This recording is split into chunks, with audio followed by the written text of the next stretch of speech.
welcome to So Very Wrong About Games, a board game podcast about, believe it or not, board games. I'm here with my very good friend, Mark. How are you this week, Mark? I'm doing well, but I have to take issue with one of the things you said. I have not been interacting with any boards for quite some time, so I don't quite know what you're talking about. Gotcha. True enough.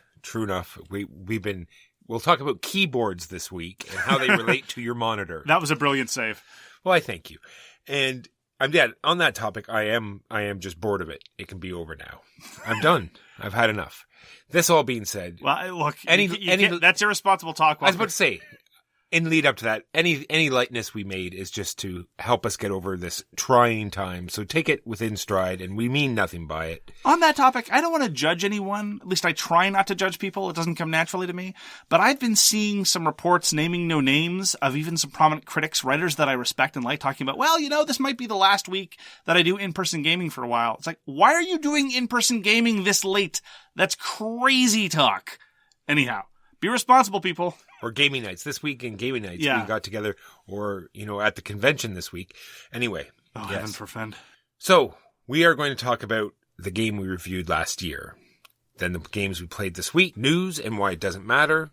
Then our topic this week, which is solo. Mark, last year we reviewed a game, which thankfully we didn't buy, called Coimbra. It's true. Because I've had no inkling to want to play it again. I don't remember I don't think it was a particularly terrible game. You, as I recall, were more keen on Coimbra than I was. Possibly because of all of our terrible Coimbra puns. Probably. I have a weak spot for dice worker placement games. I really enjoy them. I think that it is a really interesting mechanic. You have dice which get better or worse, or, can be grouped together. I think it's just a great mechanic. It seems to work. I just didn't think Coimbra brought too much to the table and would get old awfully quickly because there weren't that many cards, if I remember correctly. It did get old to us. That was one of the things. Yes. We put it through its paces for the review, and in the process of doing so, we exhausted any sense of novelty with the cards after the first play, and by the second play, the relative novelty of the dice drafting wore itself out, and by the third play, we were done, and then we kept playing it a few more times to confirm that we were done, and sure enough, we were. It's very much like worker placement, it's very much like auctions, very much like anything else. Dice drafting, although a little bit more novel than a lot of the tired and trite Euro elements, at the end of the day can only be supported if the fundamental gameplay is exciting and engaging. And in Coimbra, it just didn't do anything. Agreed. But the art was very interesting. Other than that, no willingness to play Coimbra again. And that's the game we reviewed last year. So on to games that we played this week. Let's start with the last game we played together, which was Empires of the North.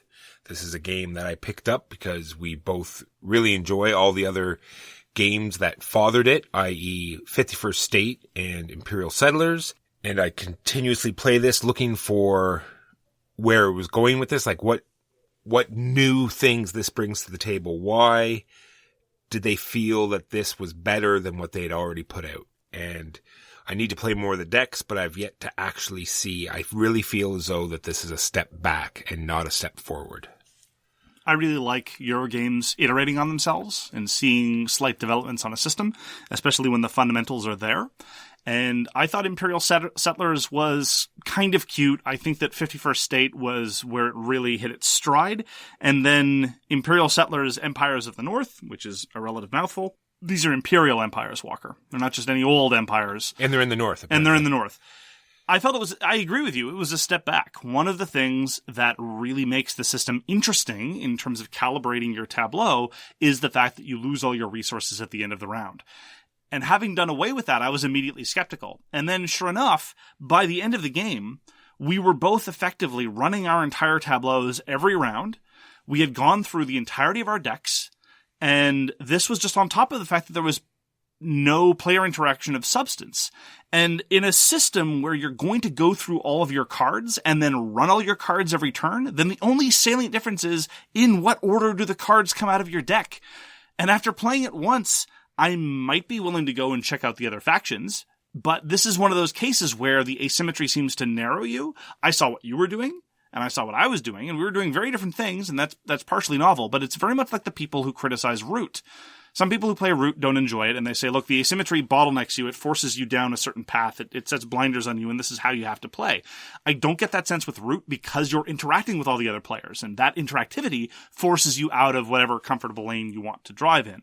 But in Empires of the North, given that there's no player interaction at all, that's a bit of hyperbole. I was going to say, there are two key areas that there can be player interaction. One, you can get these conquest tokens, which are not easy to get and which can be utilized somewhere else way more effectively. Yes, you can either do the smart thing or you can do the player interactive thing. Exactly, and all it does is, tap one of their cards so they don't get to use it this round if you happen to get it done early enough. Yes, and I had a 15-card tableau was my engine, so tapping one card, I don't know where...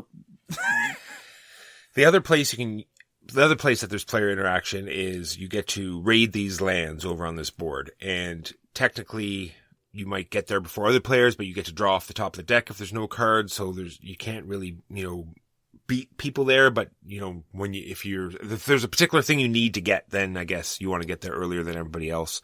Maybe I should look through the decks. Maybe there's particular decks that actually interact with the other players. I say, I'd be willing to try the other decks because I really think that some of first of all, the card art is delightful. I found the little tableaus and the little scenes depicted were marvelously charming, and that part was very nice. And it's inoffensive. Look, multiplayer solitaire Euro tableau builders, let us call it the wingspan paradigm, fundamentally are inoffensive and are fine for what they are, usually. They just don't have much of interest. Here, the asymmetry gives me a tiny little bit of interest, but honestly, I really agree with you that every development change that they've introduced on this path between 51st State Master Set and Settlers in the North has been a huge step back. I would much rather play the base Imperial Settlers, to be honest. And this is on top of the fact, just as a minor footnote to cap my comments on the game, given the fact that we've played both games in the series and we're experienced gamers, the amount of confusion we had over card effects is borderline unforgivable. We had this confusion as to what a card counts as while it's tapped, whether you can do various other card effects with it because you can't do the action, but can you do other things with respect to it? We eventually decided yes, kind of, mostly, except for sometimes when you can't. Anyway, we had to check the reference part of the end of the rulebook several times, and we often couldn't get the answer we wanted, so... I just want to go back to the thing. If we do find one of the decks that does interact with the other player, I think that might be the reverse problem, right? Because just think in our game, if my deck interacted with you, but you had no way to get back at me, then it would be the reverse problem. I hear you. So I'm hoping, then, now that I say, hopefully some of the decks, now maybe I'm hoping they don't. But anyway, yes, like you said, that is Imperial Settlers, Empires of the North. And I'm sure that they use that name so they could play off the popularity of Imperial Settlers, to bring, get more people to buy the game. But I'm sure it led to more confusion than bringing people into that game because it's harder to find online. 2 people that I talked to just thought it was an expansion to that and wasn't a totally new game. Anyway, that's Empires of the North. On to a game that we played together online because this is one I'm excited about. Crew Quest for Planet 9. On the topic of branding, I'd just like to point out, and I'd like to ask you this question, am I the only one who immediately had the association with Plan 9 for Outer Space? Yes. Okay. This is not a game about the Ed Wood classic. Well, classic is a strange term in this context, but that was my immediate association because it is a sci-fi game and it has Planet 9 in it, so... Crew is put out by KOSMOS, and the designer is Thomas Sting. And we played this on Tabletop Simulator. Yes, we did. You can play this with almost any deck of cards. Actually, the Tabletop Simulator mod we used Uno cards. And I'm glad we did because there are 2 mods available. I'm going to try to make sure that this doesn't become the Tabletop Simulator podcast, but this is just one of those issues of adapting to the new platform. There are 2 mods available. One of them uses the card art from the game and has more or less unreadable cards as a result of that. In person, the cards are fine. But in the context of Tabletop Simulator, where the camera angles are a whole thing and wrestling with this, that, and the other, the mod that uses the Uno cards was much more usable as a consequence. The Crew is a straight-up trick-taking game. Well, not so much straight up as the fact that we played 5 players and it's a cooperative game. And what the Crew does, it has 4 separate suits and then it has sort of a trump suit, but the trump suit only consists of 4 cards, 1 through 4, and the other suits are 1 through 9. And then it has a little mini deck that doesn't have any of the any of the trump cards. And this is what you're usually going to do your little mission, because there's not just a straight game you play with the crew. There's all these different missions that you can go through. I think there's 25, and they start off very easy, and they increasingly get more difficult. And essentially what it usually does is you're going to pick X number of cards off the top of the mini deck, and then they're going to be sorted to the other players, and those particular players need to win the corresponding cards during the game themselves. They have to win the trick that those cards are in. To give you an example of one of the relatively early, relatively easy missions, it might consist of player A needs to win a trick involving the yellow 4 prior to then player B having to win a trick involving the green 6. That's an example of the kind of mission that you might have in the crew. And the great part about it is if you've played trick-taking games before, then it's very easy to pick up, very easy to play. We went through like 10, I think we're close to going through 10 games in about an hour. Oh, we played more than 10 games. We went through about 10 missions. But 10 we missions. did many more than 10 games. True. Sorry, 10 missions. That's true. We had to replay some cough a couple times. I am not good at the crew. But other than that, I think it had I had a great experience, and I really do like the crew. But you have some serious misgivings, That Walker. being said, I just need to clarify some positions I have. Like with when we talk to Wingspan, I have no problems with Wingspan as a game. I think it is a fine game. I just think the popularity it's getting is unjustified because it doesn't bring anything new to the table. And I'm feeling Crew is falling into the same category for me. I think it is a fantastic game, and there's no problems with it. But if it starts winning awards or starts getting, best game of the year, then I'm going to have to start getting issues, because I think essentially it doesn't, I understand that it's manipulating like this. It's making a trick-taking game cooperative in the way that it's very simple. The missions are interesting, and I understand that it's a fun game, but any awards I think are unjustified in my opinion. I think it's going to win some awards, and I think it's going to earn several of them. I think that first of all, I think it's very timely. If you've got a family stuck at home, then The Crew, I think, is a very, very, very good family game. It is one of those rare hobbyist games that has a number of interesting hobbyist hooks for jaded people like me, but at the same time leverages a lot of things that are so common in the zeitgeist that you'll have no problem introducing it to people, because almost everyone knows what a trick-taking game looks like. Some people don't, and to them, we remarked on this while explaining The Crew, explaining a trick-taking game to somebody who's never played a trick-taking game before is surprisingly hard, but most of the time you don't have to worry about that. Here's what I really like about The Crew. Yes, in terms of how you actually play the game, you're just playing tricks and there's this trump suit. Absolutely, there's nothing remotely novel whatsoever in that actual process. The two interesting things are as follows. Number one, the missions.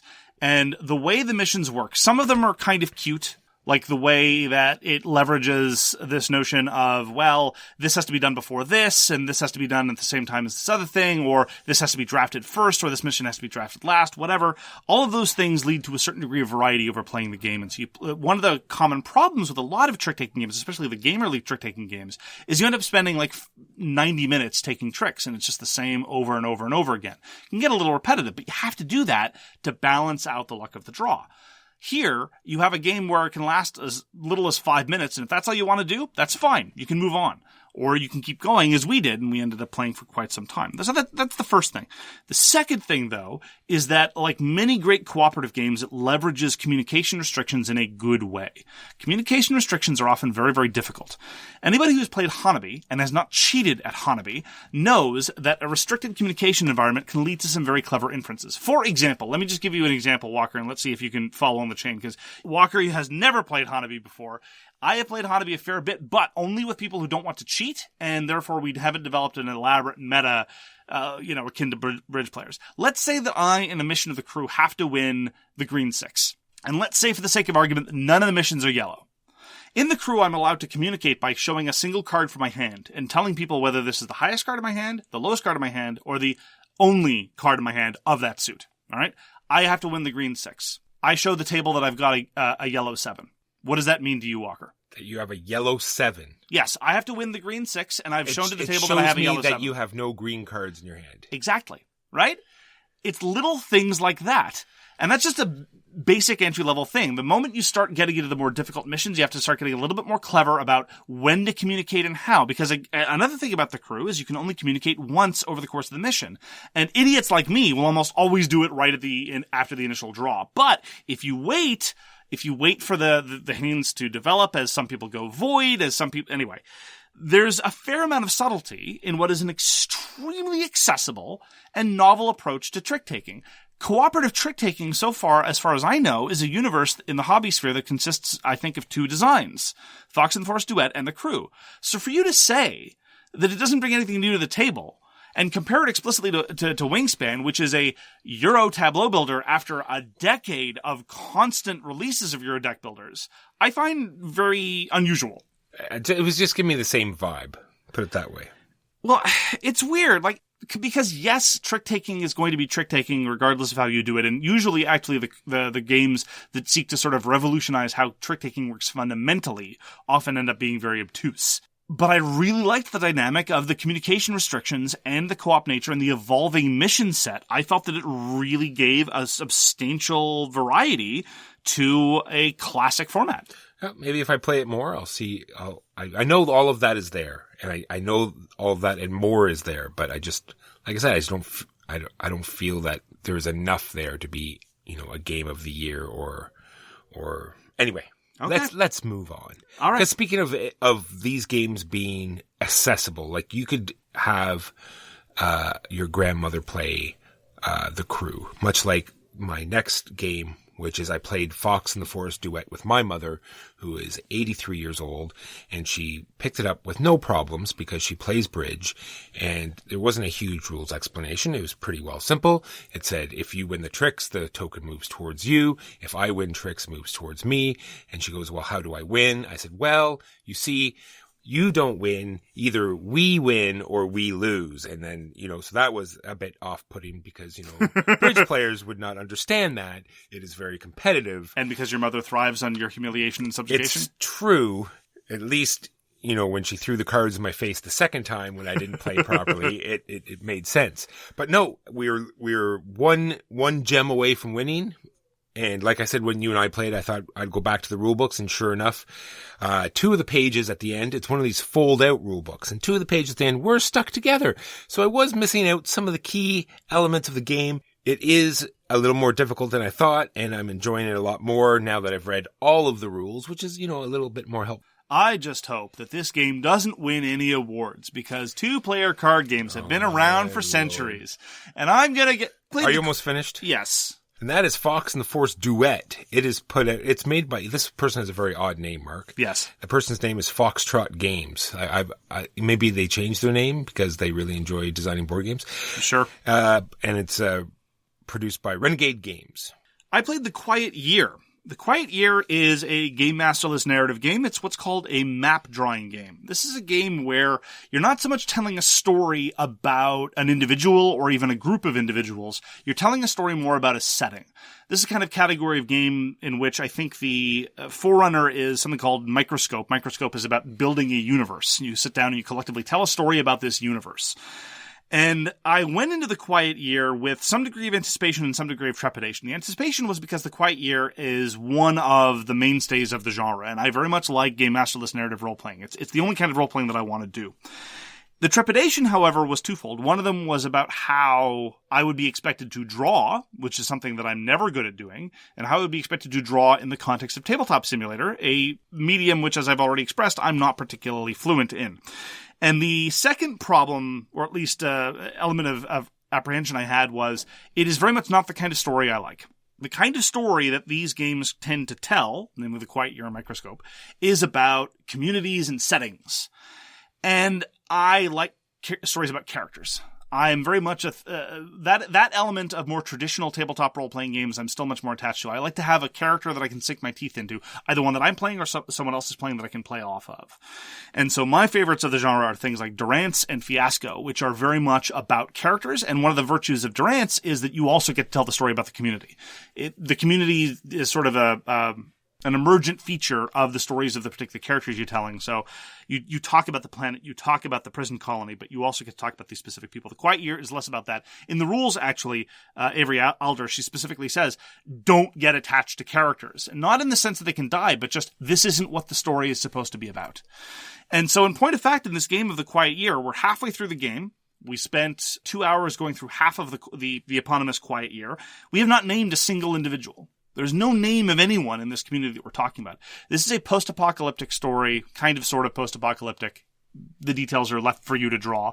After a long conflict with a faceless group of individuals called the Jackals, you now have a year of relative peace in which to rebuild. And so you have to think about how the community is going to develop and what problems would happen, and you get all these story prompts through a deck. And the story prompts are surprisingly good, but they're also much more specific than I thought they would be, which is useful for generating a story, but also means that I don't know that I want to play A Quiet Year again, because all the prompts are going to be the same. They're only going to differ in the order that they come out. Now, you're still going to tell radically different stories, but the kind of beats, the kind of touchstones you're going to have are all going to be roughly the same. And to be frank, I don't derive a lot of personal satisfaction from looking at a map and thinking, oh, this is a story I told about an area of the world.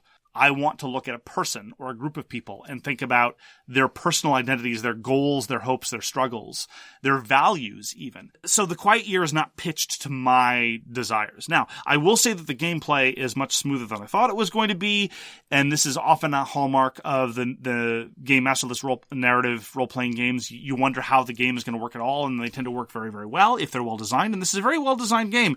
But as I say, not really pitched to my narrative preferences. So we're going to be finishing up the Quiet Year sometime this week when we're able to round up everybody. And if my impressions change, I will certainly share that.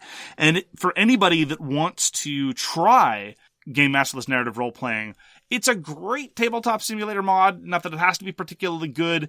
And it's very, very, very rules light. So go ahead and find yourself the rulebook, which is available online, and support Avery Alder and Buried Without Ceremony, which is the company that put it out. I see why it's a classic of the genre, just not really necessarily to my particular set of preferences. And that was the Quiet Year so far. I can't say too much because I wasn't invited. But what I can say is that... It was for you, it was a very quiet year. It was a very quiet year. It was the expansion version. I did a lot of role-playing in my younger years. I have to say that one of my favorite role-playing experiences has been when we played Durance fairly recently. It is by far one of the best role-playing games I've ever played. Unfortunately, there is no mod for it, so we're going to have to wait until the quarantine is lifted, and then we might be able to play it again. Well, you just play it over any sort of voiceover thing. You don't really need... I would want to do a hybrid type of thing where there's a camera capturing some of the components. Gotcha. At least. Because there is a shared record of all the character. Anyway. Yes. I played another game of Radiant Offline Battle Arena. I talked about it last week in the context of our MOBA mini topic, and I commented that this was probably one of my favorite sort of component minimal card battling takes on the MOBA genre. And I introduced it to Dr. Stallone. Dr. Stallone liked it a great deal, and we're probably going to play it again. And I have to say that the fundamental dynamics of creature versus creature combat that we've been seeing ever since Magic the Gathering, that I thought I was pretty much done with, it does it really well. Radiant has a very, very simple system of blocking and attacking. The targeting and the blocking are really well done and lead to some very, very good tactical trade-offs in a way that games of this ilk often don't, because blocking is either a specialized ability or it works in a very complicated way or it's just a big mess. But Radiant does it really, really well. And I'm now disappointed that I missed out on the second Kickstarter for Radiant, because there's going to be new characters and new environments and stuff. I'm going to have to wait for retail, which, I mean, given the nature of Kickstarter, might be even before the Kickstarter backers get there. And Radiant is exactly the kind of game that lends itself relatively well to online play, in that it is component minimal. It's almost entirely just cards. And that's about it. So I had a great time with Radiant. It only took about 75% longer than a normal game in person would take, as opposed to, say, 2 or 3 times longer, as is often the case. And I am looking forward to future plays, and that was Radiant Offline Battle Arena. Speaking of Dr. Stallone, we got together with you and we played a game of Hansa Teutonica with Tabletopia, which is a different board game simulating. Equally awful in lots of similar ways. Yes. But I do feel that the game took less time than a normal game would. I disagree. I think we went through it fairly quickly. I should have timed it. We should time these things. I think next time we should actually get an actual time down so we know. Look, here's the thing. not spending the entirety of the time talking about implementation. The simple act of sacking. Yes, agreed. In Hansa Teutonica, you have to sack to get your components back, and it could be 3, 5, 7, or all of them. The simple act of sacking in person is I pick up my cubes, I drop my cubes, I'm done.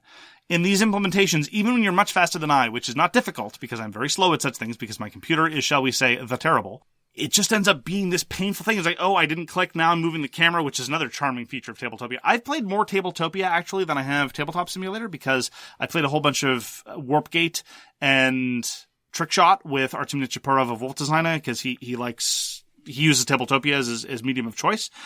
And I will say that spending time with Tabletopia again reminded me of the virtues of Tabletop Simulator. There's that. But I would be shocked if the three of us sitting around a table would not finish a game substantially faster in person than we did online. What does the automation solve? There's no deck of cards that it shuffles for you automatically. It's literally about moving cubes back and forth. It set up my tableau for me. That takes a lot of time, Mark. Okay. That being said, I had a great time. Still think Hansa Teutonica is by far top 10 games of all time. Give it a try if you can. It is by Andreas Stedding and put out by Z-Man Games. What we should do is play it again with some of the expansions for sure. 100%. I really think that going back to it again and again, which is something that I love to do, it's always a joy, but we are now 3 experienced Hansa Teutonica players, and I really want to spend more time with particularly the Great Britain map. Yes. Because there's a little bit of added complexity there that I think is best for experienced players. The Tabletop Simulator mod has all those things, and it is scripted and has better implementation than the one in Tabletopia. It was great to get together with people that you know very well, to play a game you know very well in an alien format. So that was very, very, very nice. And I agree with you, Hansa Teutonica is a brilliant game, and all of that was wonderful. And finally for me, Warhammer Underworlds has yet to fail to hit. Games Workshop game by David Saunders.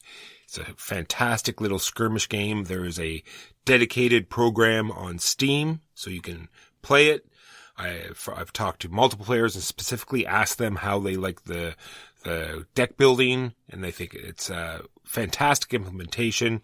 They said there's tons out there like Hearthstone, a lot of places where they said this is on par with those and even has more easy to use functionality in it because, you know, it has a glowing outline on all the cards that are actually in your deck already. So you don't have to worry about, you know, repicking or, oh, do I already have that card in my deck? It tells you, you know, which ones are there and you can pull them out, put new ones in.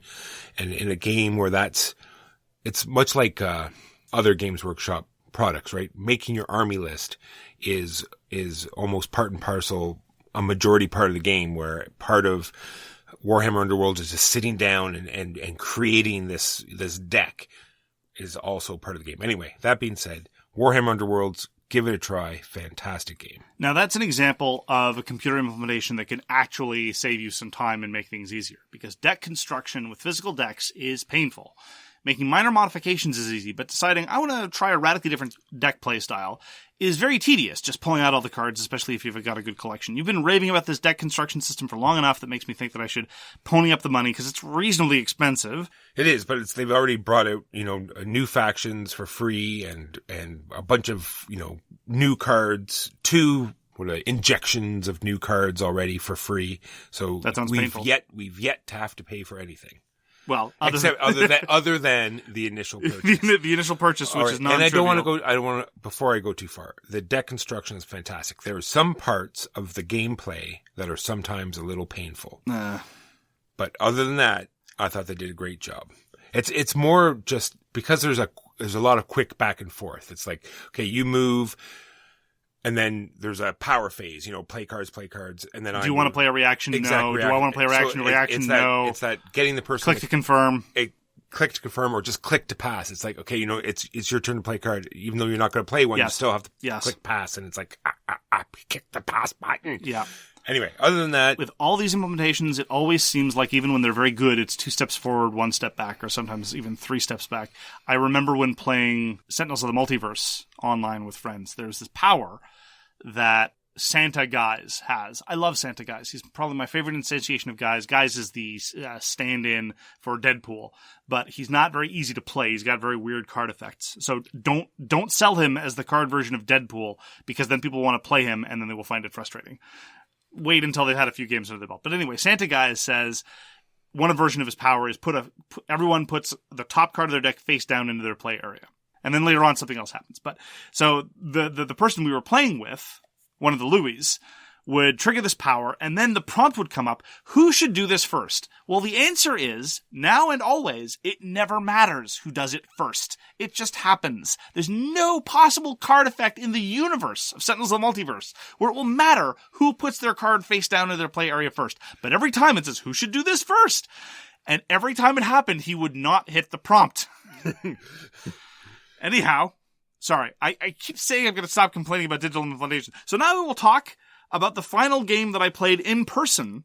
Played the Quest for El Dorado, the Golden Temples. Don't worry, when I played it in person, I played it with a member of my household. So the Quest for El Dorado is Reiner Knizia's foray into deck building. And I'd just like to note, parenthetically, I find it really, really strange when a designer like Reiner Knizia finally releases a game with the gameplay element that is sort of the hot gameplay element of like 10 years ago. Especially since he doesn't play other people's games. What other deck builders has Reiner Knizia played? Has he just picked up on what deck building is through osmosis? Anyhow, these are purely academic questions. I quite enjoyed the Quest for El Dorado, which was the first version of El Dorado. Then there was an expansion called Heroes and Curses. I did not like Heroes and Curses. I thought that it was not a good addition to the game. It made things cumbersome and uninteresting in a number of ways. But the Quest for El Dorado, the Golden Temples, is a standalone expansion, which is compatible with both of the previous versions of the Quest for El Dorado. And the biggest changes are as follows. Number one, your starting deck is now very different from what it used to be. And I think it's all for the good because it makes early trashing much less consequential. And therefore, it's sort of a trade-off whether you want to engage in early trashing. That part is great. The second part that's great is that it's no longer a linear race. You're no longer going from tile A all the way to tile B. Now what you need to do is you start off in tile A and you need to pick up things from 3 different places and then come back. And this increases the opportunity to make trade-offs with respect to your deck. This increases the opportunity to interact with the other players. It was really, really nice, and I very much appreciated how that topography changed things. I've only played on the intro baby map. There are a whole bunch of maps that integrate just the new expandalone content, and then there are maps that integrate all 3 boxes, and then there are maps that integrate the first and third boxes, and so there's tons and tons and tons of variety out of the box, especially if you have the previous editions. But in hindsight, I'm rather unsurprised at this level of quality, because thinking back on other major deck building lines, usually it's the first or second expansion that makes a deck builder really start to shine. And the Quest for El Dorado is no exception. I think that the Golden Temples is by far the best offering in the line so far, by not a small margin. If you haven't played the game before, this is the way to start. If you have played the game before and enjoyed the base game at all, I think that you'll really enjoy the extra stuff that the Golden Temples introduces. And if you hated the game to begin with, well then, that's fine. You can go do that. So I really enjoyed the Quest for El Dorado, the Golden Temples. Looking forward to trying it some more. Looking forward to trying some of the other maps. Looking forward to possibly trying it online. But of course, the mod has not yet integrated the maps of the Golden Temples. So maybe I have to drag things so that they become maps for myself. At any rate. So those are the games that we played this week. Now on to the news and why it doesn't matter. So Pie in the Sky is an expansion for My Little Scythe. So My Little Scythe was a My Little Pony sort of fan-based game someone had made from Scythe, and Stone Myers decided to make it into a full-fledged retail game, and I thought that would be the end of it, but apparently not so much. They wanted to bring it up to par with the normal Scythe, so they released an expansion that has airships and the 2 new factions, and it was quite a surprise that they're still supporting this sort of little novelty children's game. Because children's game, like I'm trying to think of any other children's game that has an expansion. I think it's more of a family game than a children's game. I don't know. I haven't played it, so I really shouldn't say, but it was touted. No, Walker, you really shouldn't. It's touted as a children's game. You tote it from house to house, but when you arrive at the house, you tout it. So that's Pie in the Sky by Stone Myers Games. So I saw some interesting news about the development of the Ascension deck building game. Ascension's perhaps the first major release that introduced a sort of rotating market to deck building. Prior to that, it was always you set up these action cards and there you go, which of course then that innovation inspired the Realms games and now Shards of Infinity and all those other games. And now they're making a miniatures game. And I will play a skirmish game nearly any day of the week. And Ascension Tactics is going to be the miniatures version of the Ascension game. So it's going to be a deck building game with a miniatures element. Now, we kind of sort of almost had bits of that in Undaunted, almost kind of sort of maybe. And so I'm interested to see to what extent it's going to be like that. It's very much sort of you buy a unit and then you activate it and it does things on the map. You also played Sentinel's Tactics. Did it not have that sort of gameplay? No? Okay. No, there's no deck building in Sentinel Tactics. Okay. And I remembered while Justin Gary of Stoneblade Games, who is on the design team for pretty much everything they do, I was reminded that he was the lead developer of the World of Warcraft collectible miniatures game. Now, despite the fact that it was A, collectible, and B, World of Warcraft team, I really liked the World of Warcraft collectible miniatures game. Yeah, I have nothing but good memories of that. It was really nice. And it's a really interesting timing mechanism.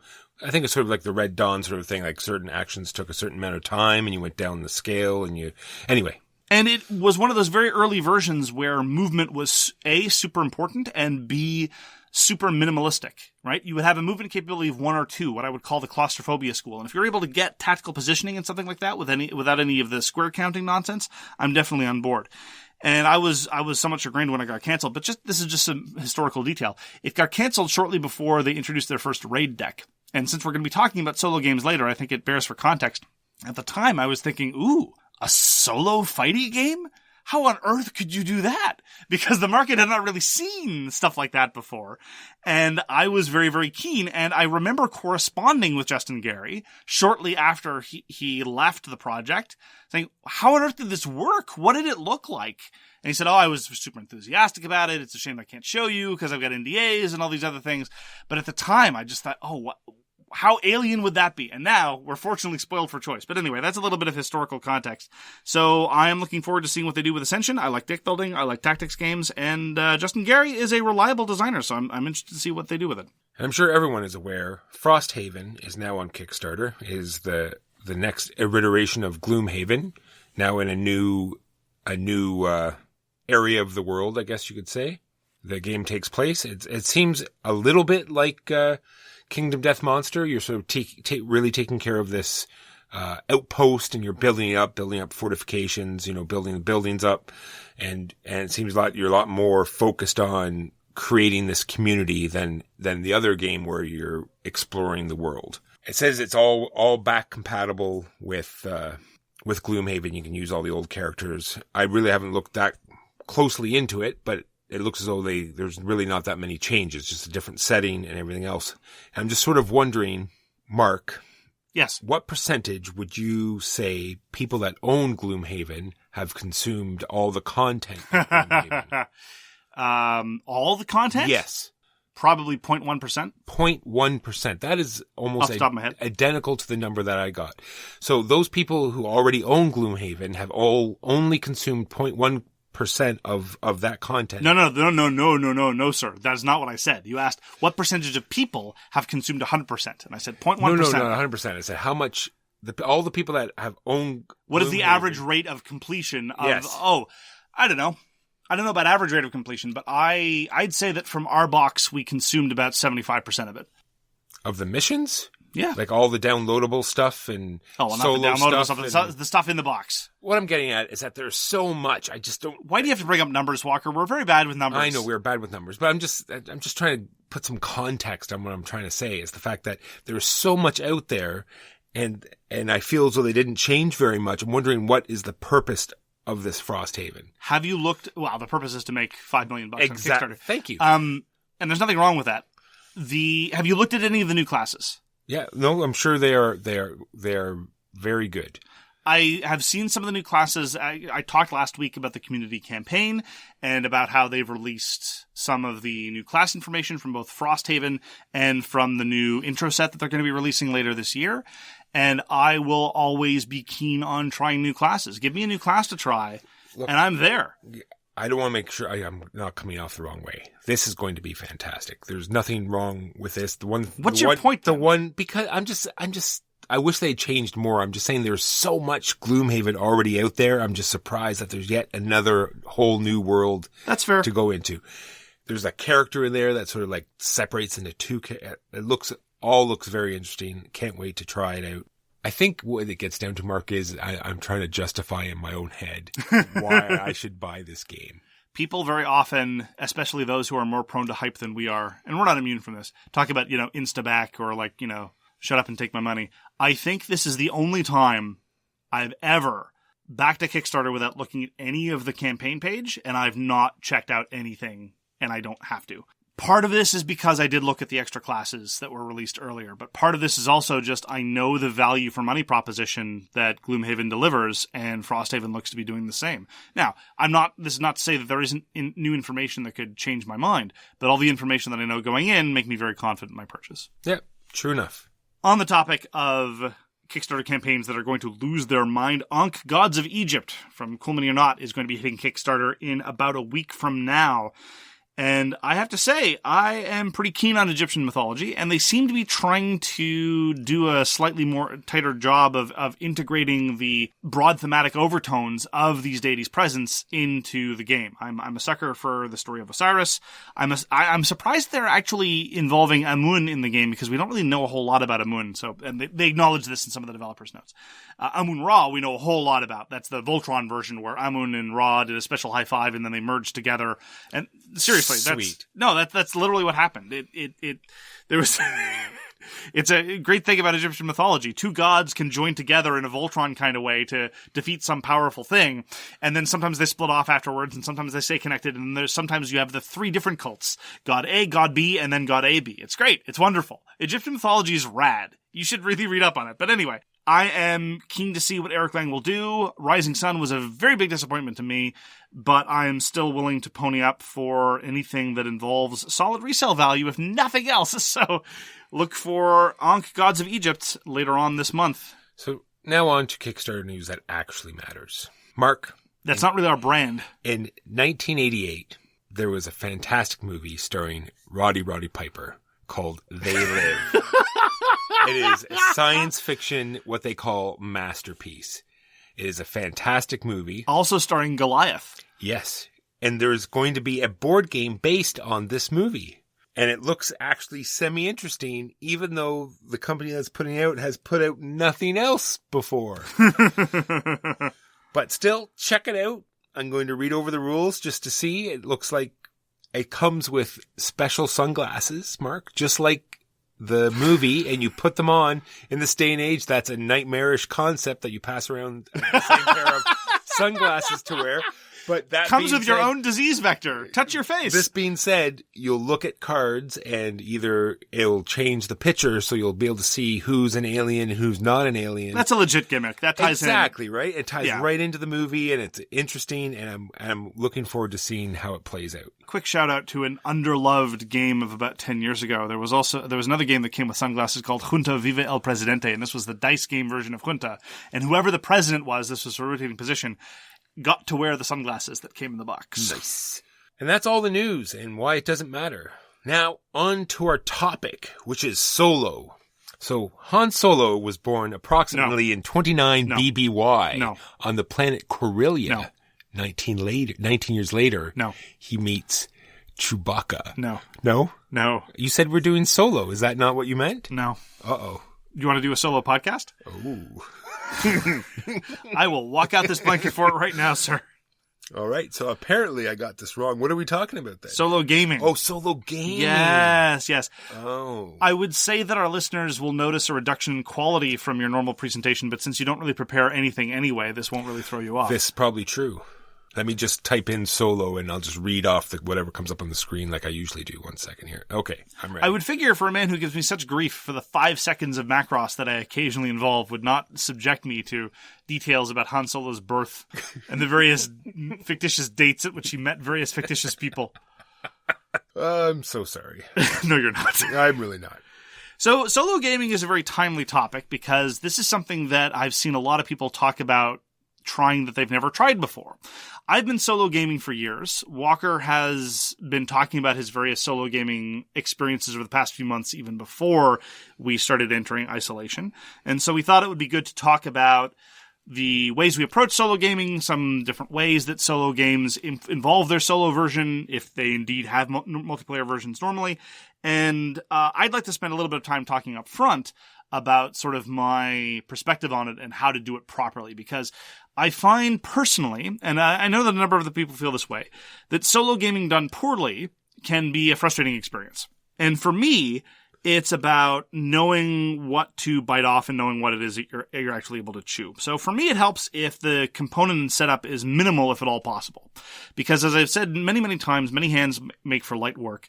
And if a game expects me to shuffle 9 different decks of cards, and I'm going to have to do that alone, that's usually a bit of a red flag for this being not necessarily an ideal solo experience. Because you might think that it's not a huge difference between setting up a game alone and setting up a game with 2 or 3 other people. It's massive. And I often find that if something has literally 9 decks of cards to shuffle, I don't really want to feel like playing with a game after I've done all that setup initially. I don't know if you've ever had that experience, Walker. Not with solo games. A little bit with the Gugong, but other than that... Oh, Gugong doesn't strike me as too bad. But no. Yeah, Gugong is probably for me about as much as I'd be willing to commit to.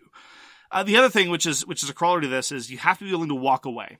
I find that when I'm playing a game with other people, just the social contract and the social conviviality of the situation will carry me through to the end of the experience regardless. But if you're playing a solo game and you're not feeling it at that particular moment, and you have the luxury, which many people don't have, of leaving it set up, just leave it set up and leave. Just come back later. And a lot of people don't really give themselves the permission to do that. They're like, well, games have to be played to their completion.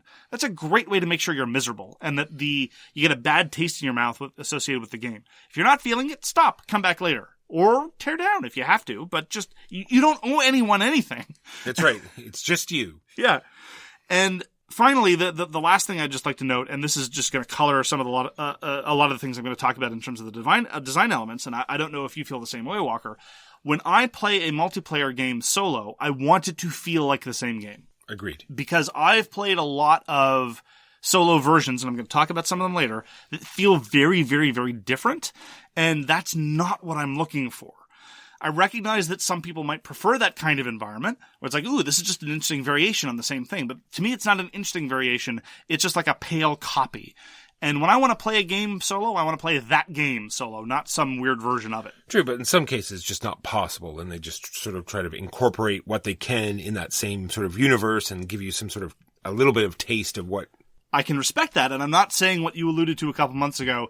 Why are designers putting in solo variants? I don't begrudge a game having a solo variant in there. I'm just saying that if it's a very different play experience than the multiplayer version, I don't want any part of it. That's all. All right, let's go into some reasons why you would need a solo game. I thought that was... I thought it would be a good way to... Hypothetically. Now imagine, this is going to sound really weird, but imagine being with people was dangerous. Yes. Hypothetically. Okay? Hypothetically. Like in some, I don't know, we'd have to assume, I guess the most plausible version of this is alien invasion, I guess. And like aliens are patrolling the streets. Exactly. And you still wanted to play games, but you couldn't be with other people. Exactly. I feel it's a very good way to learn a game. Playing it by yourself. Like you said, if it's a game that copies the actual, rules in the game, then it's a good way to learn it so you're ready to teach it. Like we just alluded to, if you're sick and you have to stay home, it's a good way. If you're trapped in the house for any reason, not any reason, any hypothetical reason. Time. People just don't have time. Not the fact they don't have time to play. It's just that they don't know when that free time's going to be. It's a floating window within the day. And it's like, okay, now, things have opened up. I have an hour to do something. That's when to do it.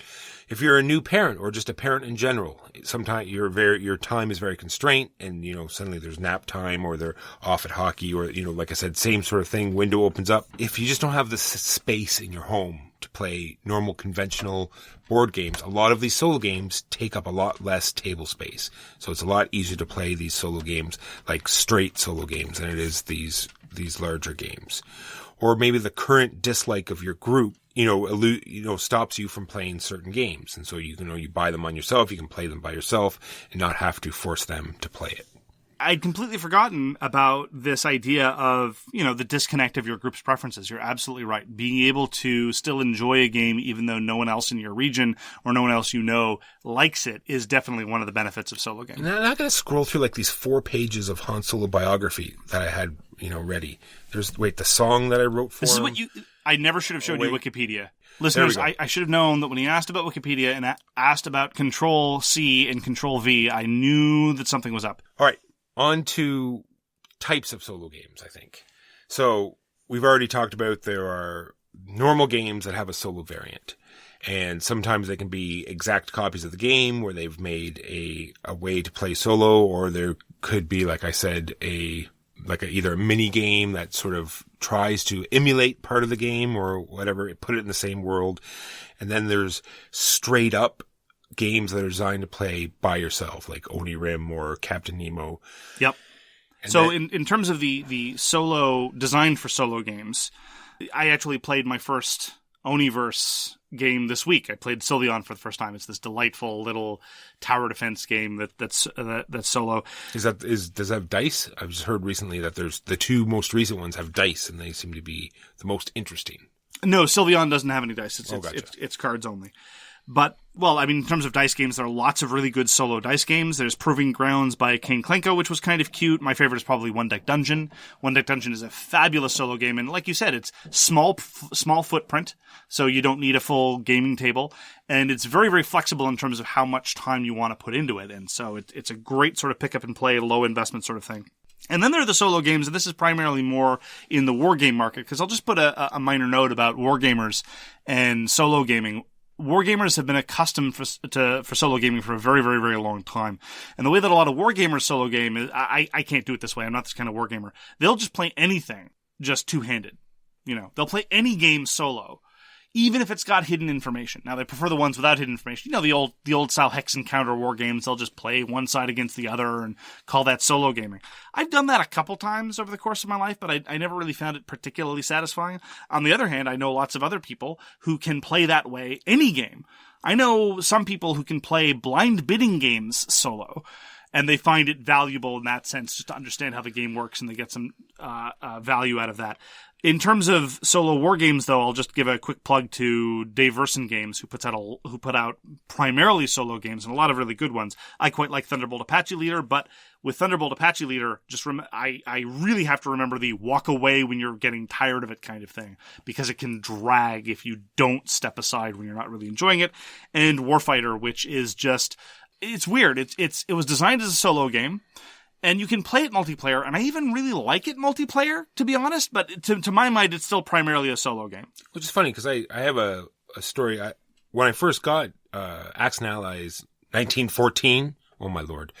When I got Axis and Allies 1914, that's how I sort of learned how to play it. There was a gentleman that I was living with, and we sort of set it up, and I said, well, instead of, playing one side against the other, why don't we just, play it out, and we'll just talk about what would be the most logical moves for these different factions. I think we had a lot more fun playing it that way than we did, butting heads the whole time. Yeah, and just to give some context, one of the reasons why wargamers are so often solo gamers is, number one, wargamers are a strange, rare breed, and they play strange, rare games, and they often can't find opponents. But number two, a lot of wargamers, the reason why they appreciate games is because they think, sometimes with good reasons, sometimes with bad reasons, that it gives them insight into actual historical events. They want to see things play out. They're not necessarily playing a competitive or game experience. They just want to see an evolving state because they find those dynamics interesting. Exactly. And that sounds a little bit like what you were doing with 1914. Exactly. And the last type I have here is any cooperative game is easy to be played solo. Not any cooperative game. Here's the thing.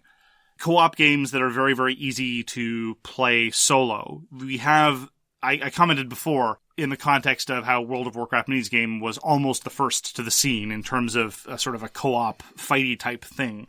But now there's an infinite number of co-op fighty type things, and most of them can play solo with no modification whatsoever. Some of our favorites are, just to list too many bones, Street Masters, Assault on Doomrock, Cthulhu Death May Die, Hellboy. No modification needed whatsoever. Just out the box, whatever. Pandemic, Descent, Imperial Assault, Gloomhaven. Yeah, so then there are there are a whole bunch of co-op non-fighty games. Gloomhaven is weird for me. I don't like the co-op version for a very, very specific nitpicky reason. When I'm playing solo, I don't like to have multiple hands. I don't know why that is. It's so strange. Like, you can put card holders in front of me and just set up the two hands in parallel. Just something about that doesn't do it for me. Same thing with normal Pandemic. But then there are the non-fighty things like Spirit Island or Xenoshift. No modification needed whatsoever. They have solo mode straight out the box, and it plays the same as anything else. Then there are games that have small value-added propositions for the solo version, which I really, really appreciate. And here I'm thinking specifically of Too Many Bones, which has a separate deck of encounters for the solo version. You're still playing the same game mechanically. It's just there's a different deck for solo version. And that part, I think, is a great addition. Similarly, in the Pandemic version that we probably both like the most, Pandemic Fall of Rome, there is a solo variant that makes it a single-handed game and has this element of card trading instead of card trading with another hand, card trading with a tableau. Like a bank. Like a bank, exactly. And that part I thought was great. It was a marvelous little addition to make it more solo-friendly without fundamentally changing the dynamics. And then, I think, slightly related to this category, is the vast category of multiplayer solitaire or multiplayer solitaire adjacent Euros that have solitaire variants. I remember when Agricola was released in 2006, everyone's like, oh, it's got a solo variant, and now it's practically de rigueur in most... See, there you go. That's an example of a French expression that I don't pronounce with a French accent, de rigueur. I don't say de rigueur. Anyway, so pretty much any Uwe Rosenberg game, Agricola, La Havre, Caverna, Feast for Odin, it's going to have a solo variant. And it's going to play more or less like the normal game because they're pretty much multiplayer solitaire anyway. And again, we like these games. Era Medieval Age was another recent example. Not quite as multiplayer solitaire, but definitely had a solitaire variant that works just fine. 51st State, It's a Wonderful World. You can do drafting in a solo version usually pretty well. It's usually directly proportional to how much hate drafting there is. Like, I wouldn't want to play something like Fairy Tale solo, because Fairy Tale, one of the reasons why we love it so much as a drafting game, is how much hate drafting there is. But a game like 51st State or It's a Wonderful World, both of those have solo variants that I played that are pretty good. And they work just fine. It's a question of trying to get the best out of what you've got. Just as a final note before we start talking about the final category that matters to me, I would just like to put in a special category, Vengeance by Gordon Kalea, because it is a multiplayer solitaire kind of game where it is best solitaire, because solitaire, it has so much more thematic richness. It already has tremendous thematic richness and engagement in a multiplayer version, but the solitaire version has the same gameplay, but just an additional level of narrative that just pushes it over the edge. And that's one of the reasons why Vengeance, for me, is one of my favorite solitaire games. Plus, and it would flow much better. You wouldn't have to, you wouldn't have all these breaks between the players, and I think it would just play much better solitaire anyway. Yeah, solo is my favorite way to play Vengeance. And it feels more narratively fulfilling, which is absolutely wonderful. You couldn't ask for more from a solo version of a multiplayer game. So, Walker, I have a question for you. All right, I'm ready. Let's talk about artificial intelligence systems. Because all these other games, like even Pandemic, you could talk about them having an AI. But the new standard, I think, especially for your medium to medium heavy Euros, is to have new rule sets, a new rule system to make games solo playable. Sometimes they seem relatively straightforward, as was the example of, I knew you talked about Gugong. Some of them seem a little bit more baroque, as is the example, I think, of Gaia Project. I've not played Gaia Project solo, but you have.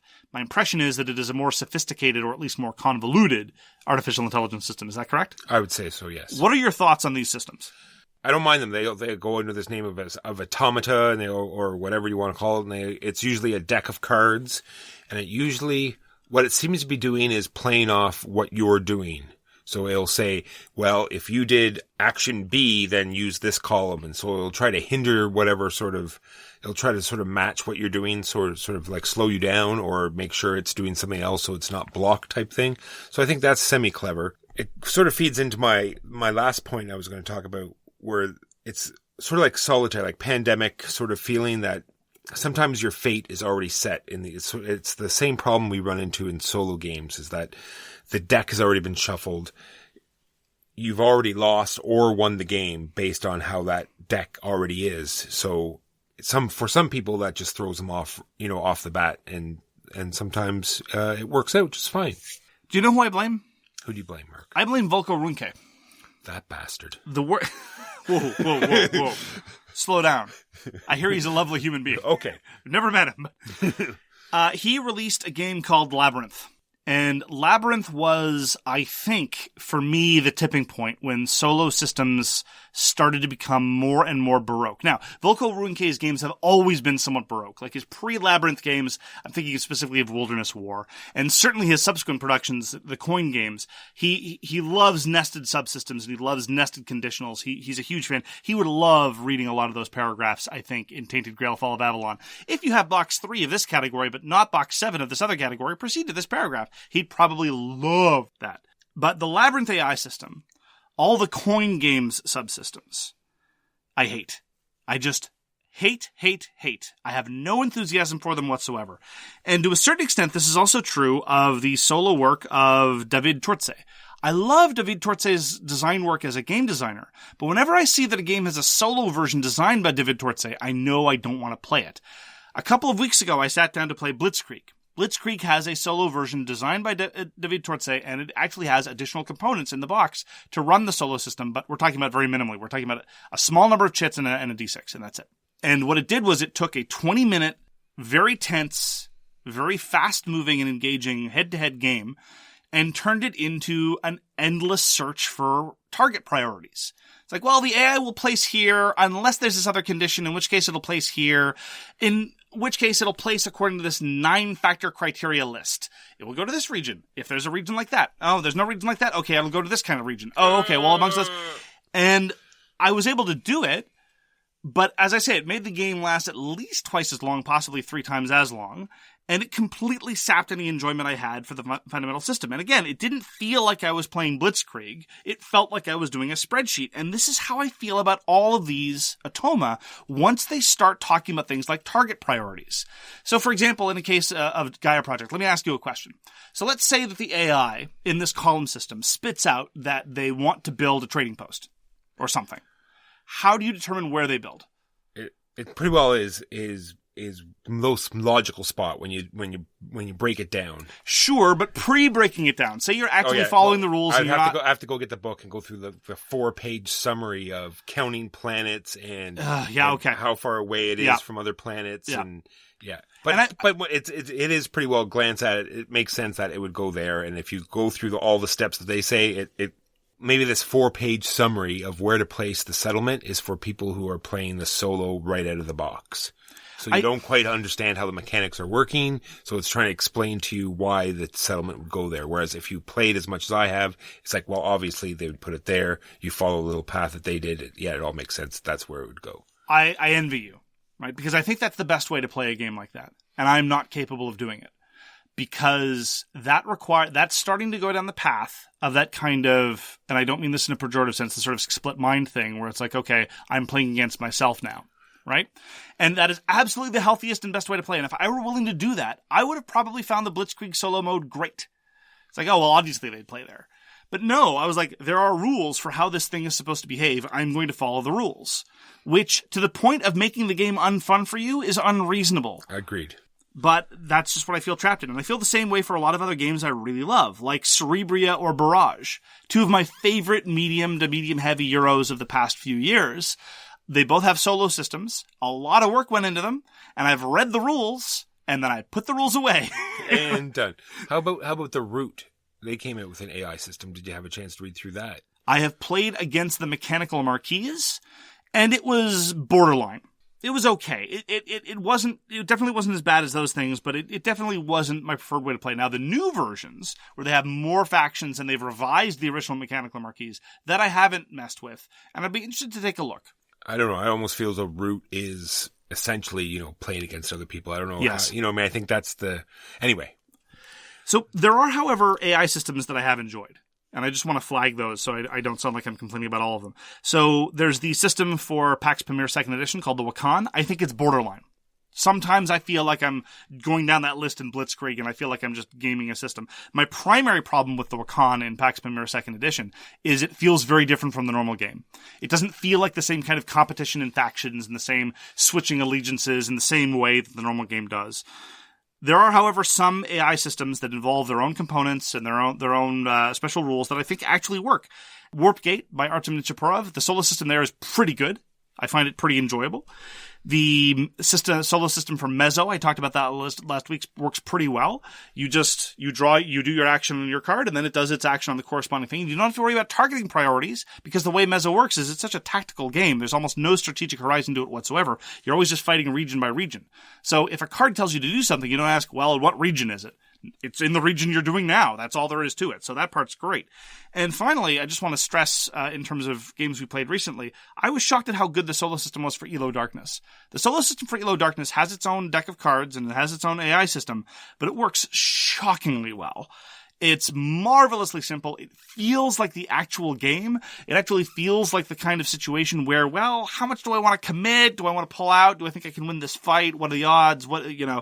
And you're definitely not going to get outsmarted by the AI. You're not going to have the same level of cleverness and surprise against fighting a human opponent. But as I say, it feels like the actual game, and it doesn't involve a tremendous amount of learning a new rules subsystem. So I just wanted to give that a little shout out.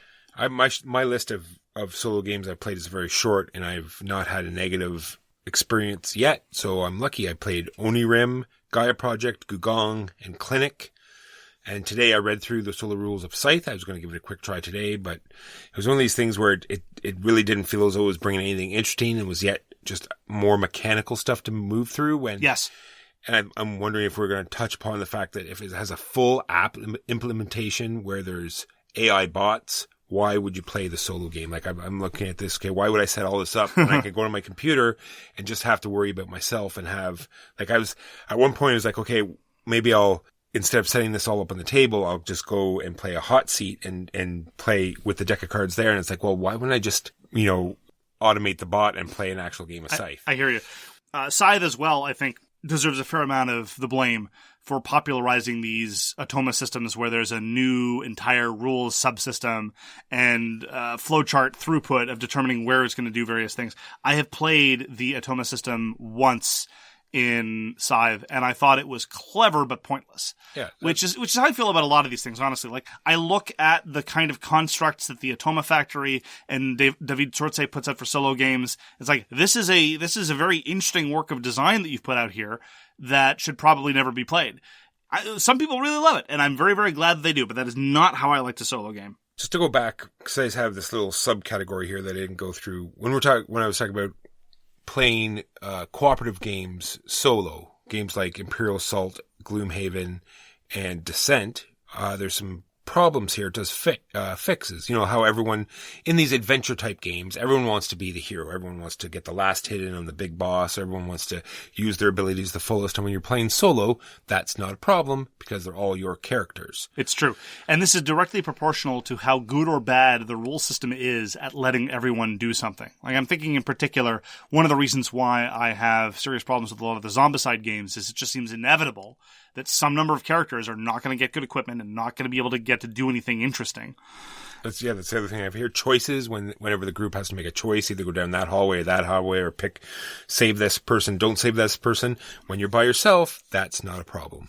Spending group resources, you don't have to feel bad or say, be the guy that lets it all go and say, okay, everyone else buys something, I'll go this turn, not buy anything. Guess what? You're by yourself. Or when the thing says, randomly spread out the damage, well, that's not a problem anymore either because they're all your characters and it gets applied the way you want it to. I've also been very pleased at, just in the terms of development of solo games, at the new frontiers that solo games have really been plowing through recently, largely piggybacking off of the success of the cooperative genre. I'm thinking specifically of cooperative dexterity games that can be played solo. Minara, I don't think would be especially satisfying solo for a variety of reasons, but I've played SEAL Team Flicks, the only game that matters solo, and it's great. Again, one of the chief problems of SEAL Team Flicks is that sometimes you have wasted actions. It's like, okay, well, stop at the door and leave your second action because we're all going to rush through the next round. Less of a problem when you're playing solo. And also Flick 'em Up Dead of Winter, which is... Geez, I was going to say... Yeah, no. You need to put the Flick 'em Up at the beginning of that. Yeah, Flick 'em Up Dead of Winter, absolutely, thank you, which managed to do a brilliant job of automating AI dexterity motions. Most of the time in solo-friendly dexterity games, you do what Steel Team Flicks does. The characters move using flicks and with dexterity actions, but the AI responds with dice.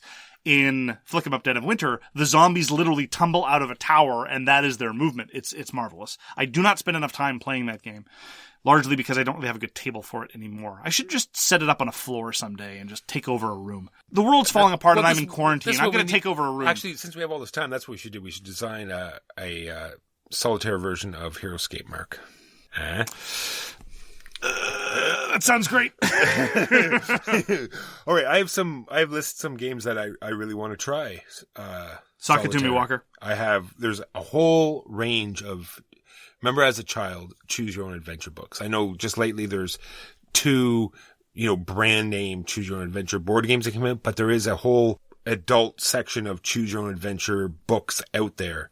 And, there's a whole Reddit thread. There's a whole, just check it out. Apparently they're fantastic. Sentinels of the Multiverse. Well, I want to try that a couple times. Solitaire. There's all those Sherlock Holmes detective games. Those would be fantastic, solo. I actually like just discussing things with one or two other players when playing those games. But you're right, they would definitely work solo as a puzzle experience. But I do like just bouncing ideas off. Yeah, but you could almost say, why don't we both play this game at the same time, but individually, and when the case was over or halfway through, then, have that sort of discussion. I think that would be almost as interesting. I hear you. That sounds promising. Mage Knight. Fantastic game solo. I've never played it by myself solo, but I can see where it would be a fantastic game. I've done it before. It definitely is one of those things where you have to be very, very, very careful about getting component fatigue. Because as I said, that's one of my bugbears with solo gaming. I have a wonderful custom-made insert for Mage Knight and all the expansions, and it really minimizes the setup time, but still, you have to be very careful about all those piles of tokens. But yes, it is very good solo. All right, so my last sort of wrap-up thing was I always find that when I'm playing solo games, I'm always trying different ways to play the game, but as I'm doing them, I'm always thinking that this is going to be really interesting when I play it for real.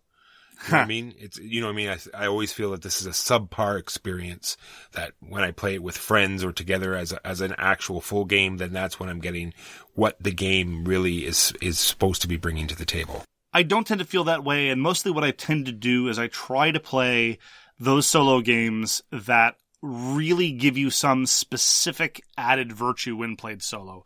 Like the fact that Street Masters or Too Many Bones is a fraction of the time when you play solo. Xenoshift as well.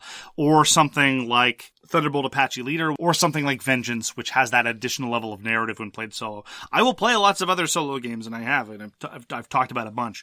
But I really do find that one way to cut through that is to have experiences that, if not at their best solo, give you something solo that will not give you multiplayer. And honestly, when I think about the period of the 80s and 90s, when there was pretty much only one solo game called Ambush, published in 1983, and that was more or less it for a very, very long time, such that somebody could hear about there being a possible solo or co-op mode for World of Warcraft minis game. How unthinkable. I now think about how spoiled we are, and I have to say, and this is a terrible thing to say, but I mean it, I'm glad this quarantine is happening to me now, not 10 years ago.